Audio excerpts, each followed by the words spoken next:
अगर आप हिंदी फिल्मों और गानों के दीवाने हैं तो आपने लता मंगेशकर का गाया वो गाना जरूर सुना होगा, जिसे डिम्पल कपाड़िया पर फिल्माया गया है।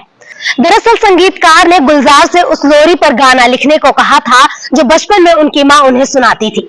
गाने के जरिए फिल्म रुदाली और उसके किरदार शनिचरी की आत्मा जाहिर होती है, जिसे ठाकुर से प्यार होता है लेकिन समाज और रिवाज उन्हें कभी एक नहीं होने देते।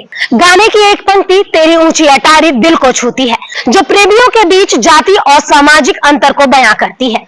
हम रुदाली के गाने दिल हुम हुम की बात कर रहे हैं, जिसका संगीत भूपेन हजारिक ने तैयार किया था, जिसमें इस्तेमाल हुआ शब्द हुम हुम उनकी मां की लोरी से लिया गया है। भूपेन दा अपनी आत्मकथा मई इतिया याबार में बताते हैं कि उनका बचपन ब्रह्मपुत्र नदी के किनारे बीता, जहां उनकी मां शांति प्रिया उन्हें लोकगीत और लोरी सुनाती थी। उनकी मां की आवाज ही उनके लिए संगीत की पहली पाठशाला थी। उनकी मां की एक लोरी बहुत अनोखी थी। वह लोरी के बीच में एक धुन गुनगुनाती थी जिसमें हुम हुम की आवाज आती थी। यह पारंपरिक लोरी नहीं थी, बल्कि यह उनके दिल की धड़कन या अंदर की भावनाओं की गूंज थी। यह धुन भूपेन के मन में गहराई तक उतर गई। उन्हें लगता था कि इस हुम हुम की आवाज में एक अजीब सा खालीपन और दर्द था, जो किसी भी शब्द से ज्यादा ताकतवर था। कई सालों बाद जब भूपेन निर्देशक कल्पना लाजमी की फिल्म रुदाली के लिए संगीत बना रहे थे, तो उन्हें एक ऐसे गाने की जरूरत थी जो अकेलेपन और दर्द को जाहिर कर सके।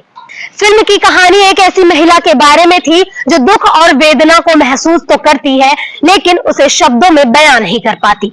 इसी दौरान उन्हें अपनी मां की वही हुम हुम वाली लोरी याद आई।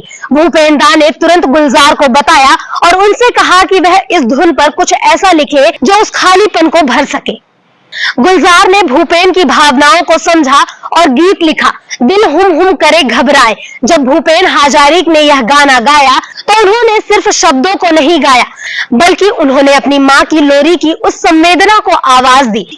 यह गाना एक कालजीय रचना बन गया, जिसने लाखों दिलों को छुआ और आज भी लोगों को रुला देता है। इसे दो भारत रत्नों लता मंगेशकर और भूपेन हजारिक ने गाया।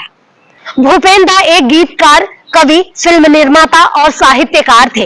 उनके असमिया, हिंदी और अन्य भाषाओं में गीत सामाजिक मुद्दों, मानवीय भावनाओं और सांस्कृतिक एकता के प्रतीक बन गए। फिलहाल के लिए इस वीडियो में इतना ही। अब मुझे दीजिए इजाजत। नमस्कार।